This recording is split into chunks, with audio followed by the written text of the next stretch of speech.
Hey, greetings everyone. Lieutenant Colonel Alan West here, the Executive Director of the American Constitutional Rights Union and the ACRU Action Fund, as well as the Committee to Support and Defend.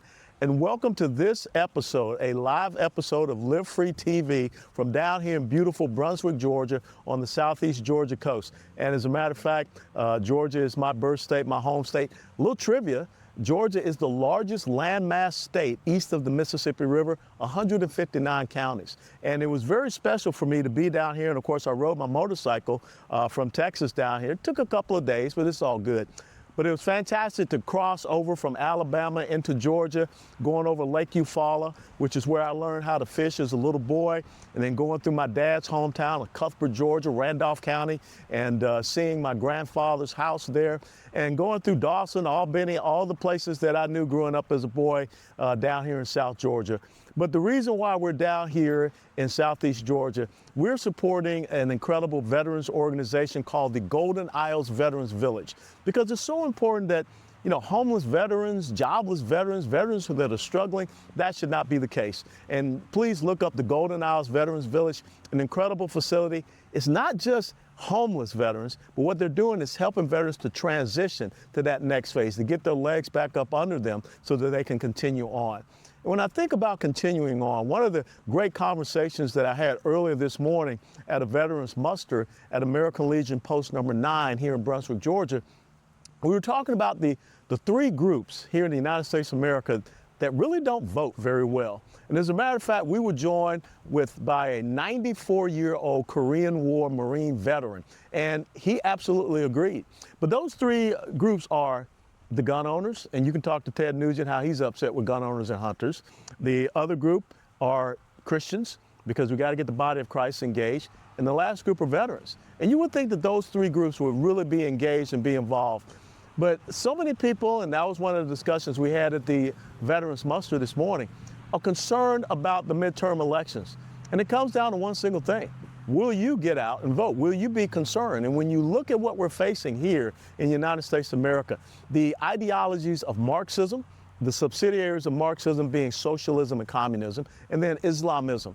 And in our 250th anniversary year, where we celebrate America's independence, it's so important that we understand and realize that America is all about the strength, the rights, the freedoms, the liberties of the individual.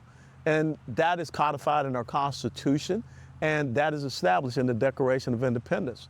But when you have someone like a Zohran Mamdani, who stands up in January of this year in his inaugural speech that says, we will replace the frigidity of rugged individualism with the warmth of collectivism, I can't think of a more Marxist statement, because America is not about collectivism, and collectivism ain't warm. It is about our rugged individualism. You think about down here, this beautiful area where they once built Liberty ships for World War II. You think about just down the road, you have Kings Bay submarine base. Just up the road, you have Hunter Army Airfield, the home of a Ranger Battalion. You also have Fort Stewart, Georgia, the home of the 3rd Infantry Division, the Rock of the Marne. And we know that the most decorated soldier in World War II, Audie Murphy, well, he was a member of the 3rd Infantry Division from Texas. And you think about a young man like that, who basically lied about his age to go and went from being an enlisted soldier up to being a commissioned officer. That's rugged individualism. That's what built this great nation. And we need to respect that and honor that. And so it's so important that we look at the issues, we look at the policies, and we make sure that we protect this great nation going forward. The only way that happens, you got to get out and vote. When you look at our major urban population centers that really do lean toward the left, we got to make sure that we get out in these more rural areas or the outside areas, and we convince people that it's important to vote and not have this low 35, 40, 45% turnout. We got to get a turnout that's 60 to 65% or even higher. But even when you think about some of these issues that we're facing, safety and security, protection of our borders, you know, when you hear people, these Democratic socialists, that say that we want open borders, they don't even believe that there should be a United States of America. When they say they want to get rid of the Senate, when they say that they want to get rid of the presidency, the executive branch, they want to get rid of the Supreme Court, that means they want to completely destroy the foundations of this constitutional republic. Article 1, Article 2, Article 3 of the Constitution. And we've got to stand up and we've got to fight against that.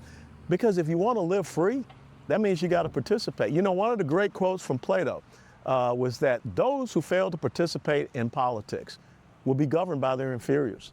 But even worse, you'll be ruled by people that will take away your liberty and freedom. Marxism and Islamism are totalitarian systems. They're tyrannical systems. And if you can look through the history of Islamism and also Marxism, think about the hundreds of millions of people that lost their lives. We don't want to see that happen here in the United States of America. So my message to each and every one of you from the beautiful Southeast Georgia coast here in Brunswick, Georgia, let's get out there and fight to live free. Let's get out there and participate, because politics is a contact sport. And there are some people out there that want to make contact with us. There are people out there that want to subjugate us. They want to make us subservient. They don't want us to be citizens. They want us to be subjects. That can't happen in these United States of America, and especially in the 250th celebration of our independence. So think about what America 300 will be, because I remember America 200, 1976, and that was the year when 15-year-old Allen West was challenged by his dad, United States Army World War II veteran Corporal Herman West Sr., to be the first officer in the family. And I think it's so important that we set the conditions for our children and grandchildren now to be able to live free and enjoy a beautiful day like this along the Southeast Georgia coast, or any coast, any mountain, anywhere they want to go across this great land that we call home, these United States of America. And as my shirt says, that I got from a great gun shooting facility here, shooting range here, the facility, don't tread on me, because I believe in the greatness of America. Steadfast and loyal.